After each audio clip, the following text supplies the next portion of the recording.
Hello guys, आज हम देखेंगे कि आप अपनी खुद की वेबसाइट कैसे डिप्लॉय कर सकते हो और बेसिकली आपके डिप्लॉयमेंट के खर्चे कितने आते हैं। आपको डोमेन नेम खरीदी करना है तो उसके कितने खर्चे आते हैं, कितने सालों तक ये चलेगा एंड सो ऑन। तो सबसे पहले तो मैं आपको इंट्रोड्यूस कराना चाहता हूँ hostsoch.in। As the name suggest, ये एक इंडियन होस्टिंग प्लेटफॉर्म है। आपने विदेशी प्लेटफॉर्म्स तो बहुत देखे होंगे और उनकी एड्स भी बहुत लोग करते हैं, लेकिन ये मैं पर्सनली यूज़ करता हूँ hostsoch.in। दो रीज़न से, एक तो ये भारतीय है और दूसरा कि इसकी सर्विस कहीं भी कम नहीं है। ये सबसे अफोर्डेबल प्राइस में आपको डोमेन नेम भी देगा और सबसे अफोर्डेबल प्राइस में उसे होस्ट करने की परमिशन भी देगा। ओके, तो आइए देखते हैं ये कैसे काम करता है। सबसे पहले मैं लॉगिन कर देता हूँ मेरे क्रेडेंशियल्स से। मेरे क्रेडेंशियल्स भी अभी जीमेल के ऊपर नहीं है, रेडिफ मेल के ऊपर है, क्योंकि रेडिफ मेल भारतीय है। मेरी एक कोशिश होती है कि मैं आपको बताऊं कि भारतीय कंपनी आपकी बहुत अच्छे से काम करती है और आप सिर्फ भारतीय इकोसिस्टम में भी रह सकते हो, कोई दिक्कत नहीं है इसमें। तो देखिए, जैसे ही मैं लॉगिन करता हूं मुझे ये 4 टैब्स मिलेंगे: services, domains, tickets and invoices. तो सर्विसेज यानी आपकी जो होस्टिंग सर्विस है उसे कहते हैं, सर्विसेज में आती है वो। डोमेन यानी देखिए, जब जैसे hostsoch.in, तो ये जो पार्ट है ना, इसे कहते हैं डोमेन। तो आपकी वेबसाइट अगर होगी amit-shirasaw.com, जो कि मेरी वेबसाइट है, तो वो जो है amit-shirasaw.com, उसे हम कहेंगे डोमेन। फिर उसके बाद में स्लैश करके जो भी आपने पेज का नाम दिया है वो पेज आएगा। ओके, सो ये जो बाकी की चीज़ें हैं ये बाद में आप ऐड कर सकते हो, दिस डज नॉट मैटर। और ये दोनों चीज़ें एक साथ मिलाकर आप URL कहते हो। एक तो HTTPS जो कि आपका प्रोटोकॉल है, उसके बाद में hostsoch.in या www.hostsoch.in which is your domain name, and then ये आपके पेज का address. Okay, now let us go ahead. Services में जैसे कि मैंने आपको कहा कि मेरी सर्विस रहेगी, सो this is my hosting service. इसका खर्चा आप देख सकते हो 3000 रुपये annually. This is like very very less. आप कोई भी विदेशी होस्टिंग साइट देखेंगे तो उसके खर्चे डेफिनेटली इससे ज़्यादा है। ओके, और दूसरी बात कि इसमें अब तक तो कोई डाउन टाइम आया नहीं है। आप डेट ऑफ ज्वाइनिंग देख सकते हो, अब तक बिल्कुल भी मुझे डाउन टाइम नहीं दिखा। तब से लेकर अब तक मेरी वेबसाइट ठीक से होस्टेड है। मैं जब भी उस वेबसाइट के ऊपर जाता हूँ उस समय मुझे वो वेबसाइट चलती हुई दिखती है, कभी डाउन टाइम नहीं दिखता है उसका। और वेबसाइट स्पीड भी काफ़ी अच्छी है, कोई प्रॉब्लम नहीं है। ओके, तो ये हो गया आपका सर्विसेज। अभी इस पे अगर आप क्लिक करेंगे तो आपकी वेबसाइट आपको दिख जाएगी। फिलहाल मैंने वेबसाइट का सब मैटर निकाल दिया है और आपको वो फील में देना चाहता हूँ जैसे कि आप नई वेबसाइट जब भी बनाओगे तो आपको कैसा मिलेगा। तो this is the kind of website that you will see, जिसमें हार्डली आपका नाम देंगे। नॉर्मली आपको आपका नाम मिलता है या हेलो वर्ल्ड ऐसा कुछ मिलेगा। ओके, इसे अगर आप यहाँ क्लिक करेंगे तो आपकी वेबसाइट ओपन होंगी, लेकिन किसी भी ब्लैंक स्पेस के ऊपर, इस पूरे रो में कहीं पे भी किसी भी ब्लैंक स्पेस के ऊपर अगर क्लिक करेंगे तो आपकी सर्विस ओपन होगी। तो देखिएगा, मैं इसके ऊपर क्लिक करता हूँ तो यहाँ पे देखिए क्लाइंट एरिया में मैं आ गया माई प्रोडक्ट्स एंड सर्विसेज में और मेरे प्रोडक्ट के डिटेल्स में। ओके, तो इसे हम थोड़ा सा देखते हैं कि ये क्या है। एक तो मेरा बिजनेस क्लास प्लान है जो कि एक्टिव है।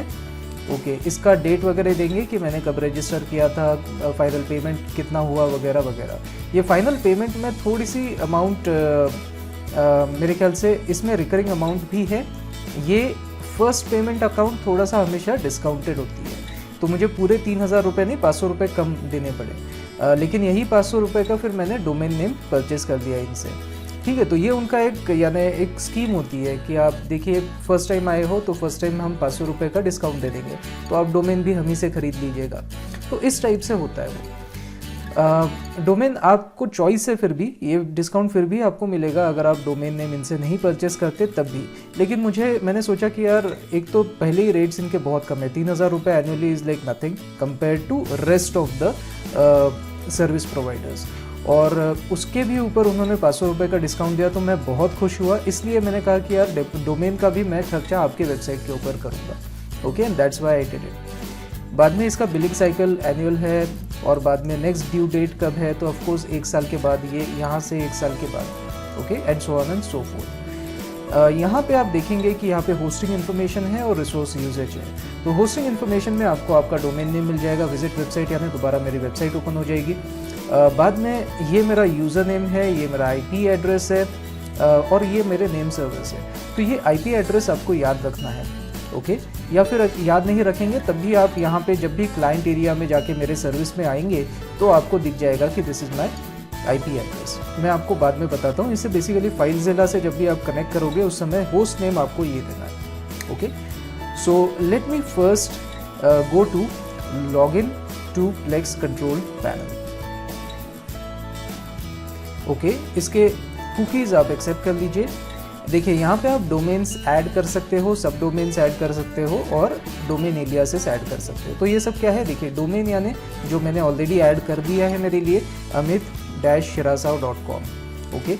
सब डोमेन यानी लेट अस से कि मुझे mail.amit-shirasav.com करना है तो ये मेरा हो गया सब डोमेन। और इसी को अगर मैं एलियास दे दूँ जैसे ए मेल, ओके, तो वो बन जाएगा मेरा एलियास। कई बार आप देखते हो कि अगर आप ए मेल डाल दो तो ऑटोमेटिकली आप रिडायरेक्ट हो जाते हो mail.amit.shirasav.com के ऊपर, यानी मेरे सब डोमेन के ऊपर। तो ये इसे कहते हैं एलियासेस। आप छोटा नाम डालते हो लेकिन खुल जाती है, बड़ा यूआरएल खुलता है, that is called as aliases, okay. यहाँ पे देखिए दोबारा वही आईपी एड्रेस एक्टिव है, http docs आपकी वेबसाइट है। ये मैं बताता हूँ कि http docs क्या होता है, ओके। बाकी सारी चीज़ें आप देख सकते हो इसमें। इसमें इम्पॉर्टेंट चीज़ें ये हैं दोस्तों, एक तो FTP एक्सेस और दूसरा है फाइल मैनेजर।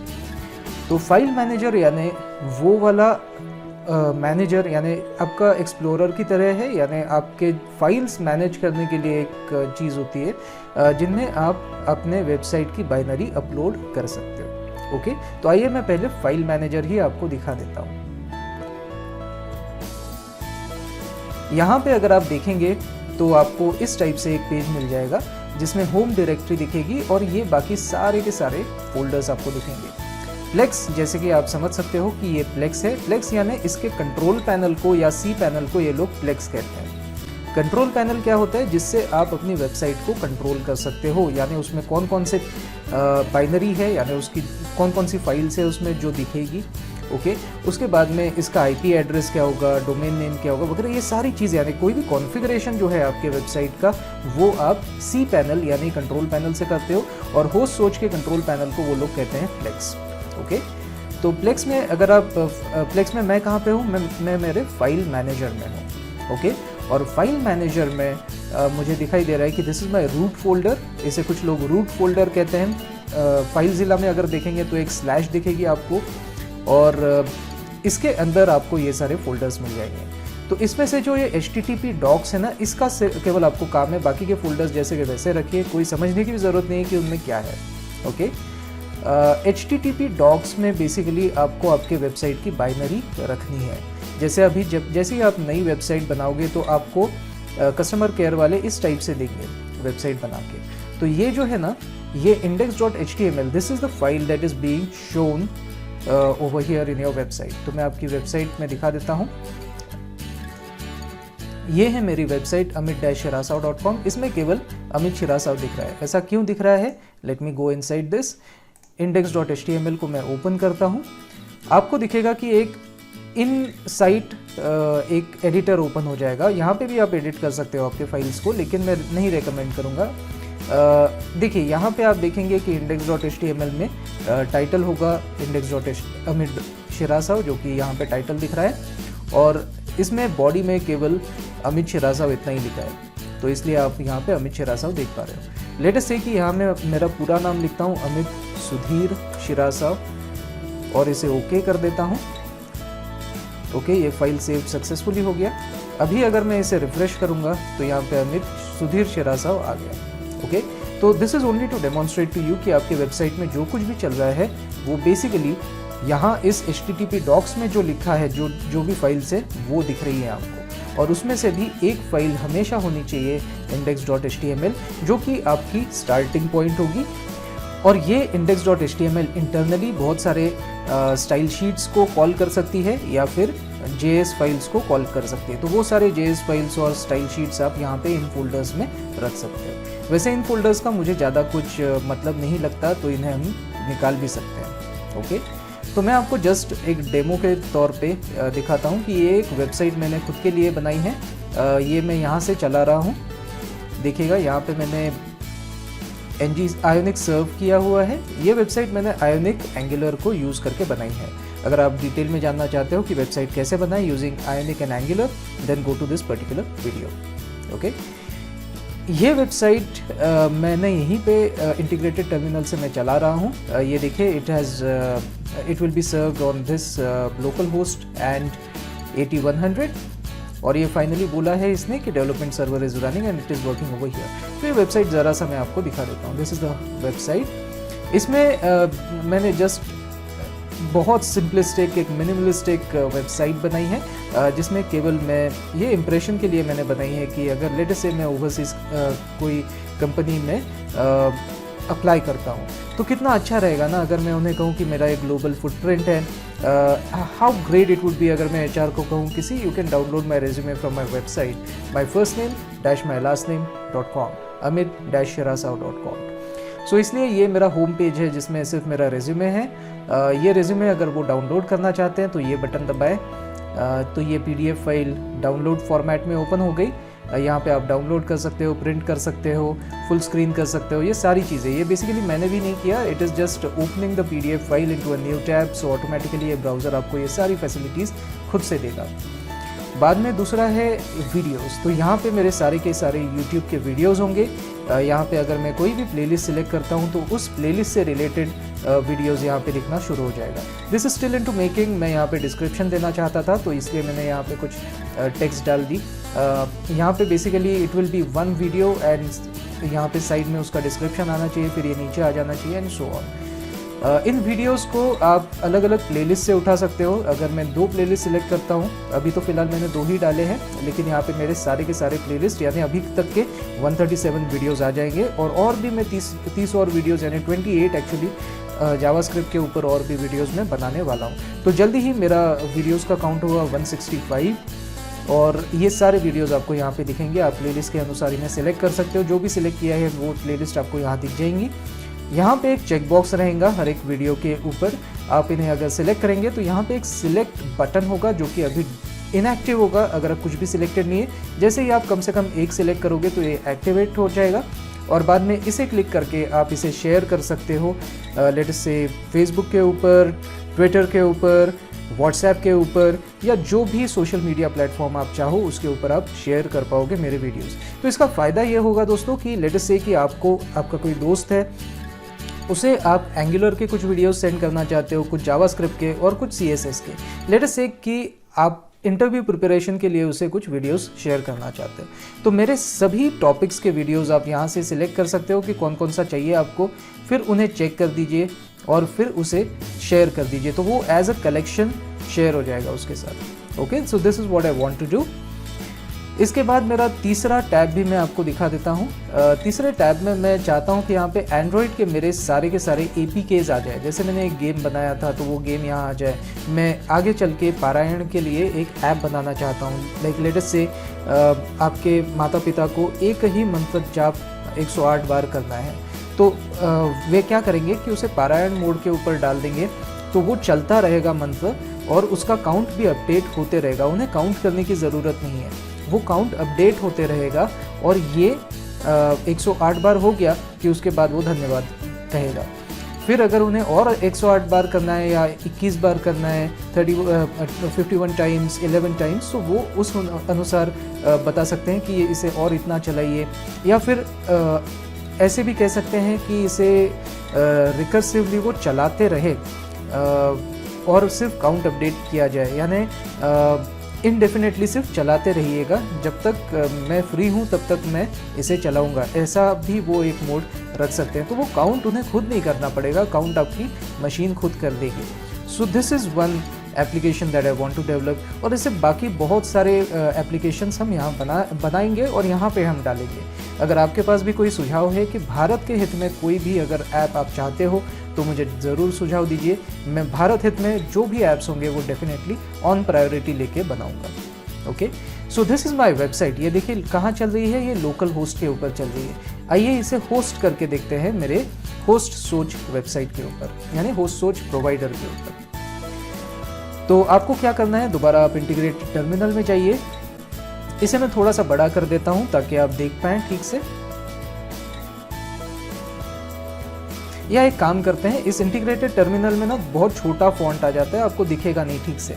सो बेटर है कि मैं किसी एक CMD विंडो में यानी कमांड लाइन टर्मिनल विंडो में आपको अलग से दिखाऊं, क्योंकि इसका फॉन्ट बड़ा बड़ा है तो अच्छा रहेगा। ये मैंने रखा था इस फोल्डर में। ओके, तो यहाँ पे आपको क्या करना है कि आपको करना है आयोनिक बिल्ड। मैं आयोनिक बिल्ड इसलिए कर रहा हूँ क्योंकि मैंने एंगुलर का CLI इंस्टॉल नहीं किया है। मेरे इस वाले वीडियो में आप देख सकते हो कि मैंने ये वेबसाइट कैसे बनाई है। तो डेफिनेटली यानी मैंने अगर ng आपके पास रिकग्नाइज्ड कमांड है तो आप ng बिल्ड कीजिए, ठीक है। तो आयोनिक बिल्ड भी इंटरनली ng बिल्ड ही कॉल करता है, जो कि आपके एंगुलर के वेबसाइट को बिल्ड करके एक www नाम का एक फोल्डर बना देगा। कुछ लोग कहते हैं कि इस फोल्डर को डिलीट कर दीजिए, मैं कहता हूं कि कोई ज़रूरत नहीं है, वो कमांड ऑटोमेटिकली पहले इसे डिलीट करेगी और बाद में जनरेट करेगी, ठीक है। सो इसे मैं थोड़ा सा ऐसे साइड बाय साइड आपको दिखाता हूं कि ये कमांड क्या कर रही है और ये फोल्डर भी आपको डिलीट होते हुए दिखेगा। So I will just say Ionic build and enter. देखिएगा ये इंटरनली ng बिल्ड ही कॉल कर रहा है। जितनी भी चीज़ें कैरेट से शुरू होती है वो आपकी कमांड से। देखिए ये www गायब हो गया यहाँ से, ये नए से बनाएगा। अभी ये बोलेगा कि जनरेटिंग पैकेजेस, ये देखिए जनरेटिंग ब्राउज़र एप्लीकेशन बंडल्स। तो ये ब्राउज़र एप्लीकेशन बंडल्स का ये मतलब होता है दोस्तों कि आजकल वेबसाइट कोई ऐसी मोनोलिथिक नहीं होती है। वेबसाइट बहुत सारे टुकड़ों में बनती है और उसमें initial chunks and lazy chunks ऐसी होती है। देखिए मैं थोड़ा डिटेल में बताता हूँ। देखिए www तैयार हो गया है। इसने इनिशियल चंक फाइल्स पहले क्रिएट किए, यानी आपकी वेबसाइट जब पहली बार विजिट करेगा यूज़र तो आपको क्या दिखाना है वो जो है ये आपके इनिशियल चंक फाइल्स में आ जाता है, जिसमें नॉर्मली सिर्फ इतनी 5 फाइल्स ही होती हैं। इनकी साइजेस भी आप देख पा रहे हो। ये साइजेस अगर आपको छोटी करनी है तो इसका प्रॉड बिल्ड बनाइए। मैं आपको कंपैरिजन भी करके दिखाता हूँ। लेजी चंक फाइल्स ये क्या होती है, तो ये वो फाइल्स होती है दोस्तों जो ऑन नीड बेसिस कॉल होगी। जैसे आप किसी दूसरे मॉड्यूल के ऊपर चले गए, यानी आप लेटेस्ट से आपके वेबसाइट में 2-3 पेजेस हैं, हर एक पेज के लिए एक मॉड्यूल है, तो आप दूसरे पेज के ऊपर जब जाएंगे तो उसका मॉड्यूल लोड होगा और वो मॉड्यूल के बाद उसके अंदर जितने भी फाइल्स उसने कॉल किया है वो सारे files on need basis call होंगे। तो this is called as lazy loading, जो कि बाय डिफ़ॉल्ट आजकल हर कोई वेबसाइट क्रिएट करने वाला फ्रेमवर्क बनाता है। जैसे मैं एंगुलर यूज़ कर रहा हूँ तो एंगुलर भी यही फॉलो करता है। तो ये सारे आ गए आपके लेजी चंक, और उसके बाद में इसने बोला कि see this build is already done, और इतना मिली सेकेंड्स उसने लिया। ओके, सो 19 सेकेंड्स के करीब शायद इसने लिया है। अब देखिए ये फाइल्स के साइजेस आप ज़रा सा ध्यान रखिए। ऐसे ही अगर मैं प्रॉड बिल्ड बनाता हूँ तो इससे बहुत कम साइजेस आपको दिखेंगे। तो इसको मैं स्क्रीनशॉट ले लेता हूँ, ओके, और इसे हम कहीं ना कहीं पेज पे रख देते हैं। Okay, so this is my ng build, simple वाला ng बिल्ड। अब ng बिल्ड प्रॉड कैसे फाइल्स जनरेट करता है आइए देखते हैं। मैं दोबारा एक बार आयोनिक प्रॉड करता हूँ और यहाँ पे प्रॉड लिख देता हूँ। तो ये क्या करेगा, ng build in production mode call करेगा। यहाँ पे देखिए, यहाँ पे सिर्फ ऐप बिल्ड इतना ही लिखा था, यानी डेव बिल्ड बन रहा था। यहाँ पे प्रोडक्शन बिल्ड आपका बन रहा है। ये भी करीब 19 सेकेंड्स में ही हो गया था। और अब क्या कर रहा है, I am not sure, generating browser application bundles.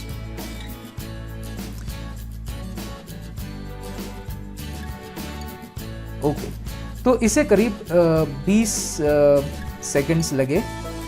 ये टाइम थोड़ा सा मुझे गलत लग रहा है क्योंकि एक्चुअली 20 सेकेंड नहीं लगे थे और पहले वाले को भी 19 सेकेंड्स तो बिल्कुल नहीं लगे थे, हार्डली 4-5 सेकेंड लगे थे। बट आई डोंट नो इसने कैसे कैलकुलेट किया ये। तो अगर इसके फाइल के साइजेस आप कंपेयर करेंगे तो हम साइड बाय साइड देख सकते हैं। Let me arrange them side by side so that we can have a better view. Okay, so ये है मेरे फाइल साइजेस। ये देखिए टोटल फाइल साइज मेरी कितनी बनी है, केवल 500 KB, which is like negligible, आधा MB भी नहीं है। और इससे पहले जो बना था वो करीब 4 MB बना था। यानी 4.74 MB। ओके, सो इसके कंपैरिजन में जब मैंने प्रॉड बिल्ड बनाया तब वो हार्डली 1 MB भी नहीं है, वो हाफ MB से भी कम बना। यहाँ पे ये करीब 5 MB का बना था। ओके, तो आप देख सकते हो कि ये यानी कितना 10 गुना ज़्यादा बनता है अगर आप डेव बिल्ड बनाते हो। इसलिए मेरा सुझाव है कि आप हमेशा प्रॉड बिल्ड बनाइए। ओके, ये प्रॉड बिल्ड आपका बन गया। दोनों ही केसेस में आपका www फोल्डर पॉपुलेट हो जाएगा। इसमें आपके पूरे वेबसाइट की बाइनरी यानी इस बिल्ड का जो आर्टिफैक्ट है वो बन जाएगा। बिल्ड आर्टिफैक्ट यानी वेबसाइट बिल्ड हो जाने के बाद में जो बाइनरी बनती है उसे बिल्ड आर्टिफैक्ट कहते हैं, वो आपको www फोल्डर में मिल जाएगा। अब इसे आपको कॉपी करना है और ये जो आपका फाइल मैनेजर है इसमें जाके HTTP डॉक्स में इसे पेस्ट कर देना है। लेकिन इसमें दिक्कत ऐसी है दोस्तों, मैं आपको थोड़ा सा बताता हूँ कि अगर आप फोल्डर को यहाँ पे ड्रैग एंड ड्रॉप करते हो तो उस फोल्डर में के केवल फाइल्स कॉपी होते हैं, वो रिकर्सिवली फोल्डर्स को नहीं कॉपी करता है और फोल्डर बनाता भी नहीं है, ये सिर्फ फाइल्स को कॉपी करता है। मैं आपको एक उदाहरण से समझाता हूँ। यहाँ पे प्लस भी अगर आप करेंगे ना तो क्रिएट डायरेक्टरी मिलेगी, क्रिएट फाइल मिलेगी और अपलोड मिलेगा। मैंने उसे अपलोड ना तो ये बेसिकली केवल फाइल्स लेता है। See it is only taking files. आप मल्टीपल फाइल्स ले सकते हो लेकिन these are just files, these are not folders. मैं थोड़ा सा होवर करके भी दिखाता हूँ इस ऑप्शन के ऊपर। देखिए क्या बोलता है, upload files to the directory. Okay, it does not upload the folders. इसलिए ये ड्रैग एंड ड्रॉप से नहीं चलेगा, जैसे कि आप वन ड्राइव या गूगल ड्राइव के ऊपर करते हो वैसे ही नहीं चलेगा। तो ये करने के लिए ना एक एप्लीकेशन आता है जिसे कहते हैं फाइलज़िला। तो ये फाइलज़िला को हम ओपन कर लेते हैं। देखिए यहाँ पे लॉगिन करने के लिए वो बोलेगा कि जो भी आपका रिमोट साइट है यानी जो भी आपकी वेबसाइट है उस वेबसाइट को आपको पहले तो कनेक्ट करना पड़ेगा ओवर FTP प्रोटोकॉल। FTP क्या होता है, देखिए आप जब भी कोई वेबसाइट देखते हो तो इसका प्रोटोकॉल जो होता है वो होता है HTTPS, यानी आप रिक्वेस्ट सेंड कर दीजिए, बाद में रिस्पॉन्स आएगा, दैट्स इट। आपका ऐसा कोई कनेक्शन नहीं है between the client and the server. ऐसा परमानेंट कोई कनेक्शन एस्टैब्लिश करके बात नहीं होती, बस पैकेट्स में बात की जाती है। हेडर के हिसाब से वो समझ जाएगा कि ये पैकेट कौन से रिक्वेस्ट का है और इस तरीके से, यानी स्टेटलेस प्रोटोकॉल हो गया। इसे कहते हैं HTTPS। वैसे ही एक फाइल ट्रांसफ़र प्रोटोकॉल होता है जिसमें सबसे पहले आप कनेक्शन एस्टैब्लिश करते हो between the client and the server, यानी ये आपकी लोकल मशीन और ये आपकी वेबसाइट, इन दोनों में पहले कनेक्शन एस्टैब्लिश होगा। बाद में फिर आप फाइल ट्रांसफ़र कर दीजिए और बाद में जब यू आर सेटिस्फाइड उसके बाद आप वो कनेक्शन ब्रेक कर सकते हो। Okay, so this is how FTP works. तो सबसे पहले आप कनेक्ट कर लीजिए आपके वेबसाइट को। कैसे कनेक्ट करेंगे, आपको यहाँ पे होस्ट नेम डालना है। तो ये मैं आपको पहले भी बता चुका हूँ, दोबारा एक बार बताता हूँ कि ये जो आपको IP एड्रेस है, ये IP एड्रेस आपको डालना है आपके होस्ट नेम में। ओके, अगर आपको आपका यूज़र नेम याद नहीं है तो वो भी मैं दिखा देता हूँ। ये यूज़र नेम गलत है, ये बहुत पहले का है जो मैं बदल चुका हूँ। अगर आपको लेटेस्ट अपडेटेड यूज़र नेम आपका याद नहीं आ रहा है तो देखिए आप आपके सर्विसेज में चले गए, सर्विसेज वाले पेज में। मैं दोबारा एक बार दिखा देता हूँ आपको। देखिए ये आपका लैंडिंग पेज, जैसे ही आप लॉगिन करते हो वो मिलेगा। सर्विसेज में जाइए, यहाँ पे आपकी सर्विस मिल जाएगी, इसके ऊपर आप क्लिक कर दीजिए तो आपकी सर्विस ओपन हो गई। ये देखिए मैंने कहा था आपको बिजनेस क्लास सर्विस है, एक्टिव है ना। और यहाँ पे आपको होस्टिंग इन्फॉर्मेशन में दिखेगा लॉगिन। लॉगिन के ऊपर क्लिक करेंगे तो आप अपने कंट्रोल पैनल यानी सी पैनल यानी ही होस्ट सोर्स जिसे प्लेक्स कहता है वो ओपन हो जाएगा। तो इस प्लेक्स में आपको नीचे आना है। हमने जैसे फाइल मैनेजर ओपन किया था ना, बिल्कुल वैसे ही यहाँ पे अगर आप देखेंगे तो आपको FTP एक्सेस दिखेगा। तो आप इसे क्लिक कर दीजिए। इसमें आपके FTP सर्वर के बारे में सारी इन्फॉर्मेशन, यानी FTP अकाउंट के बारे में आप कह सकते हो, सारी इन्फॉर्मेशन रहेगी। इस FTP अकाउंट को आपको कनेक्ट करना है। इसे अगर आप अगेन यहाँ पे क्लिक करेंगे तो आपकी वेबसाइट ओपन हो जाएगी। अच्छा सॉरी, यहाँ पे क्लिक करेंगे तो FTP अकाउंट ओपन हो गया। यहाँ अगर आप देखेंगे तो this is my user name, this is my IP address, और इसे बनाते हुए मैंने एक पासवर्ड भी दिया था। तो मैं ज़रा आपको करके दिखाता हूँ एक नया FTP कनेक्शन मैं कैसे जनरेट कर सकता हूँ। If you go to your FTP access तो यहाँ पे देखिए ऐड एन FTP अकाउंट, तो ऐसा आप ऐड कर सकते हो। ऐड करने के बाद वो पॉपुलेट हो जाएगा नीचे। यहाँ पे आप अपना कोई भी नाम दे सकते हो, लेटेस्ट से अमित श्रीवास्तव 2, और यहाँ पे आप होम डायरेक्टरी यानी ये दोस्तों ये वाला फाइल मैनेजर की कौन से डायरेक्टरी के लिए आप बना रहे हो FTP कनेक्शन, ये हो सकता है। जैसे मैं FTP कनेक्शन केवल HTTP डॉक्स के लिए भी बना सकता हूँ, तो इस केस में मैं यहाँ पे लिखूँगा HTTP डॉक्स। ओके, अगर आपको याद नहीं रहता तो आप यहाँ से चूज़ कर सकते हो कि मुझे HTTP डॉक्स चाहिए। अगर आपको फोल्डर नेम याद नहीं होगा तो चूज़ कर लीजिए। यहाँ पे मैं एक अच्छा सा पासवर्ड दे देता हूँ। देखिए ये बहुत कॉम्प्लिकेटेड पासवर्ड आपसे पूछता है, तो एक कॉम्प्लिकेटेड पासवर्ड बना दीजिए। एक कॉम्प्लिकेटेड पासवर्ड बना दिया मैंने। उसके बाद मैं दोबारा एक बार वही कॉम्प्लिकेटेड पासवर्ड यहाँ पे रिपीट करता हूँ। ओके, ये जैसा है वैसा आप रख दीजिए, कोई दिक्कत नहीं है।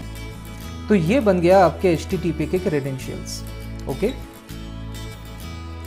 सो एज यू कैन सी मेरे FTP के क्रेडेंशियल्स बन गए हैं। और यहाँ पे देखेंगे आप, ये मेरे पहला वाला क्रेडेंशियल था जो कि मेरे रूट फोल्डर को पॉइंट कर रहा था, और ये मेरा दूसरा वाला क्रेडेंशियल जो कि मेरे HTTP डॉक्स को पॉइंट कर रहा है। लेकिन मुझे ज़्यादा अच्छा लगेगा अगर मैं इस HTTP डॉक्स को डिलीट भी कर पाऊँ, तो ये मैं उसमें नहीं कर पाऊँगा। सो बेटर ऐसा है कि I will connect to this particular connection जिसमें कि मैंने रूट फोल्डर से कनेक्ट किया हुआ है। ओके, सो इसका ये IP एड्रेस मैं कॉपी कर लेता हूँ। ये मैं डालता हूँ यहाँ पे, which is the same IP address by the way. User name मैं इस वाला डालता हूँ, यानी अमित डॉट शिरासा, और उसके बाद में मैं पासवर्ड वही इसका जो पासवर्ड होगा कॉम्प्लिकेटेड वाला सा जो मैंने इसको बनाते हुए यूज़ किया था, वो पासवर्ड मैं डाल रहा हूँ और मैं कनेक्ट कर लेता हूँ। तो ये एक नया टैब यहाँ पे ओपन हो गया। नए टैब में वो कर रहा है, तो पुराना टैब में डिलीट भी कर सकता हूँ, कोई दिक्कत नहीं है। देखिएगा अब मैं रूट फोल्डर के ऊपर हूँ जहाँ पे मुझे क्लियरली HTTP डॉक्स दिख रहा है। तो इस HTTP डॉक्स को मैं डिलीट भी कर सकता हूँ राइट क्लिक करके। So let it load properly. देखिए डायरेक्टरी लोडिंग इज सक्सेसफुल। सो अब अगर मैं राइट क्लिक करूँगा तो मुझे ये डिलीट का ऑप्शन आ जाएगा। इसलिए मैं ये वाला जो फोल्डर है www, इसे मैं डाल देता हूँ मेरे रूट फोल्डर में। ओके, और बाद में इस फोल्डर को रीनेम करके हम HTTP डॉक्स बना देंगे। Okay, so basically HTTP docs के कंटेंट्स में मेरा www के कंटेंट्स आ जाएंगे। Okay, so I am just dragging this, और आप किसी भी फोल्डर के ऊपर ड्रैग कर सकते हैं। इसे देखिए आप बाहर कहीं ड्रैग नहीं कर सकते, यहाँ पे ड्रैग नहीं हो सकता क्योंकि किसी फोल्डर में ड्रैग करना है। अगर मुझे रूट लेवल पे करना है तभी रूट फोल्डर के ऊपर जाके मुझे ड्रॉप करना होगा। मैं ऐसे ही कहीं वाइट स्पेस के ऊपर ड्रॉप नहीं कर सकता। ओके, तो ये भी आपको ख्याल में रखना है। देखिए जैसे मैंने बोला कि फ़ाइल ट्रांसफ़र जब होती है तब ये बहुत अच्छे से मुझे बताएगा कि ये क्यू में है फाइल्स, यानी ये ट्रांसफ़र होने वाली हैं। इनमें से इतने सक्सेसफुली ट्रांसफ़र हो चुकी हैं और ये फेल्ड ट्रांसफ़र्स है, तो अब तक तो फेल कोई नहीं हुआ है। बाकी आप और भी डिटेल्स में यहाँ पे देख सकते हो। देखिएगा आप देख पा रहे हो कि ये क्यूड है, ये जैसे जैसे होते रहेगी आपको पता चलता रहेगा। और ये सक्सेसफुल ट्रांसफर्स में भी आप देख पाओगे कि कौन से टाइम पे किस साइज़ की कौन सी फाइल अपलोड हो चुकी है। और ये जो है ना, ये इसका मतलब है कि डाउनलोड एंड अपलोड। तो डाउनलोड एंड अपलोड, ये अगर ये ब्लिंक कर रहे हैं इसका मतलब कुछ ना कुछ हो रहा है। एक तो अपलोड हो रहा है या फिर डाउनलोड हो रहा है, फिर डिलीट हो रहा है, कुछ तो हो रहा है। Okay, so this is why they have kept these two buttons which are normally blinking when some operation happens. यहाँ पे आप उसकी स्पीड भी देख सकते हो कि डाउनलोड अपलोड की एग्जैक्टली क्या स्पीड है, ये भी आप देख पाओगे। तो probably I'll have to pause the video until all these files get loaded.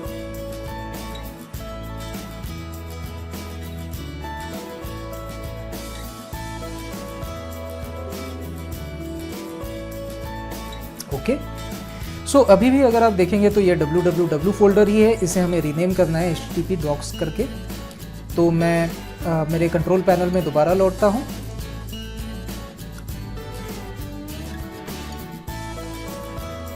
Accept the cookies and go down to file manager. यहाँ पे अगर आप देखेंगे होम डायरेक्टरी में कितनी डायरेक्टरीज है ज़रा देखते हैं। अब यहाँ पे HTTP डॉक्स भी है और www भी है, तो इसे HTTP डॉक्स को मैं सिलेक्ट करके रिमूव कर देता हूँ।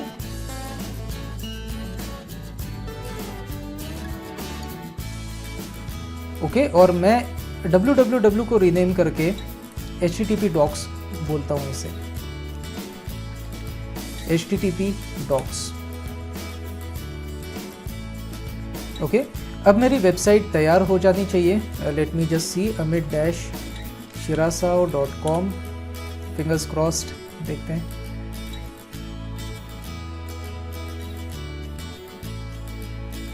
Okay, welcome to my personal website तो आ गया, इसका मतलब ठीक है, सही चल रहा है। जब फर्स्ट टाइम लोड होती है ना दोस्तों, तो मुझे भी थोड़ा सा ना टाइम उसमें लगा, पता नहीं ऐसा क्यों होता है, लेकिन जैसे ही आपकी फाइल्स बिल्कुल ही नई होती है ना, तब उसे थोड़ा टाइम लगता ही है। ये मेरा भी एक्सपीरियंस है, जैसे मुझे अभी 5 सेकंड के करीब लगे, तो ये अजीब लगा मुझे। लेकिन एक बार मेरे ख्याल से टैब्स भी अगर आप ओपन कर लो ना, तो इसमें भी मुझे लेट मी सी कि ये फास्ट चल रहा है या नहीं। Let me go to the playlist, let me select this guy. अच्छा, मैंने ये 2-3 बार क्लिक किया था इसलिए। अच्छा ठीक है, सो ठीक है, ये आ तो रहा है। Let me select get also and let me see अगर वेबसाइट ठीक से चल रही है। ठीक है जी, ठीक चल रही है। Now if I go back and go to Android, तो ये भी चल रहा है। अब देखेंगे, अगर आप तो बहुत फास्ट चलती है, दिक्कत नहीं है, लेकिन फर्स्ट टाइम जब लोड होती है ना, तो करीब 5 सेकंड लगते हैं इसे, जो कि मुझे क्रिटिकल इशू नहीं लगता, क्योंकि आप वंस अपॉन अ टाइम कहीं ना कहीं आपकी वेबसाइट को रिफ्रेश करोगे, ठीक है। लेकिन नॉर्मली अगर आप कभी भी किसी भी दूसरे ब्राउज़र में भी अगर आप ओपन करेंगे तो जल्दी ओपन हो जाएगा। फायरफॉक्स नहीं है मेरे पास, आई तो होना ही चाहिए, हर मशीन पे होता है। एज है, ओके, तो इस पे एक बार टेस्ट कर लेते हैं।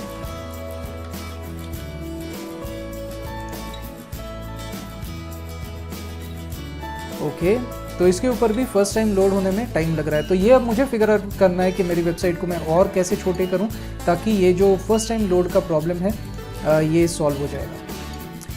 हाँ, तो ये बेसिकली वेबसाइट ऐसी वाइट में ही दिखती है। ये यहाँ पे मैंने शायद थीम मेरा ब्लैक डाल के रखा हुआ है इसमें, इसलिए मुझे ब्लैक में दिख रही थी, लेकिन नॉर्मली आपको इसी टाइप से दिखेगी। So this is absolutely correct, है ना। इसमें तो स्लो चल रहा है थोड़ा सा। तो ये फिर आपको स्टैटिस्टिक्स आपको देखने पड़ेंगे। ये आप स्टैटिस्टिक्स कहाँ देखेंगे? ये आप देखेंगे स्टैटिस्टिक्स में कि आपकी वेबसाइट कैसे परफॉर्म कर रही है। इसमें सारी चीज़ें, इसमें ट्रैफिक कितना आया वगैरह, ये सारी चीज़ें, पर मंथ ट्रैफिक कितना था वगैरह। जैसे आप गूगल के स्टैटिस्टिक्स देखते हो ना, गूगल वीडियोस के यानी यूट्यूब वीडियोस के, तो बिल्कुल वैसे ही यहाँ पे भी सारे स्टैटिस्टिक्स आप देख पाओगे वगैरह वगैरह। डिस्क स्पेस वो कहने के लिए अनलिमिटेड होता है दोस्तों, लेकिन अगर बहुत ही बड़ी फाइल अगर आप अपलोड करोगे तो मेरा अंदाज़ा है कि नहीं अलाउ करेगा वो। लेकिन नॉर्मली अगर आप, यानी मेरे ख्याल से तो 500 MB तक भी अगर आप की वेबसाइट, जो कि ह्यूज वेबसाइट है, इससे ज़्यादा बड़ी वेबसाइट कोई नहीं बनाता। मेरी वेबसाइट जैसे कि आप देखेंगे तो मेरी वेबसाइट हार्डली 4 MB वगैरह से ज़्यादा बड़ी नहीं होगी, ठीक है, सभी को मिला के। यानी इनिशियल चंक तो उससे भी छोटा, इनिशियल चंक तो जस्ट 0.5 MB का होगा, लेकिन पूरी वेबसाइट भी अगर आप मिला लेंगे तब भी 5 MB से ऊपर कभी आपकी स्पेस नहीं जाती है नॉर्मल वेबसाइट्स की। लेकिन फिर भी अगर आपकी बहुत ही बड़ी होगी तो ज़्यादा से ज़्यादा समझ लो 500 MB, इससे बड़ी तो वेबसाइट हो ही नहीं सकती। और 500 MB ये बहुत आसानी से सपोर्ट कर लेगा, इसमें कोई ख़ास दिक्कत नहीं है। ओके, तो ये सारे लॉग्स भी आप क्लियर कर सकते हो। अगर आपको मेमोरी ही चाहिए तो आप लॉग्स वगैरह, लॉग्स वैसे ज़्यादा बनते नहीं है, ये केबीज़ में होती है, ये सिर्फ टेक्स्ट फाइल्स होती है, लेकिन फिर भी मैं आपको बताते चलता हूँ कि आप इन्हें पर्ज कर सकते हो, यानी इसे थोड़ा सा क्लीन कर सकते हो ये सारी चीज़ें, ताकि थोड़ी स्पेस फ्री अप हो जाए। ओके, सो आई थिंक मैंने सारे इंपॉर्टेंट टॉपिक्स तो आपको कवर कर दिए हैं। अब मैं बहुत ही छोटी छोटी चीज़ें आपको बता रहा हूँ, तो ये वीडियो और भी ज़्यादा लंबा हो जाएगा। So thanks for being with me so far. और मैं आपको अर्ज करूँगा, आई वुड रिक्वेस्ट यू कि आप जितना आत्मनिर्भर बन पाए उतना आत्मनिर्भर बनिए। जैसे hostsoch.in, ये एक इंडियन वेबसाइट है, ये कोई स्पॉन्सर्ड वीडियो नहीं है, उन्होंने कोई पैसे नहीं दिए मुझे ये बोलने के लिए, लेकिन just because they are an Indian company and they are doing good, ये दोनों कंडीशंस अप्लाई करती है। You should be an Indian company and you should be doing good. तो मैं अपने आप से ही उन्हें प्रमोट कर रहा हूँ, हर भारतीय करता है। यही मैं आपसे भी अपेक्षा करता हूँ कि आप ज़्यादा से ज़्यादा भारतीय सर्विसेज यूज़ कीजिए, ये हमारे देश के लिए अच्छा है। और आप आत्मनिर्भर बनिए। क्यों हम बिग टेक्स के ऊपर ही रिलाई करते हैं कि वो हमें सारी चीज़ें देंगे? जैसे ये अभी फायरबेस भी था, लेकिन वो गूगल का है, तो मैं क्यों हमेशा फायरबेस के ऊपर डिपेंड करूं, या क्यों हमेशा वर्डप्रेस के ऊपर डिपेंड करूं? बेटर है कि मैं खुद की अपनी वेबसाइट बनाऊंगा, फाइलज़िला को यूज़ करके उसे अपलोड करूंगा। तो जितना आत्मनिर्भर बनेंगे उतना ज़्यादा अच्छा है। आपको ज़्यादा वेंडर्स अगर आपके बीच में रहेंगे ना, तो आपको हर किसी को देख कर चलना पड़ेगा।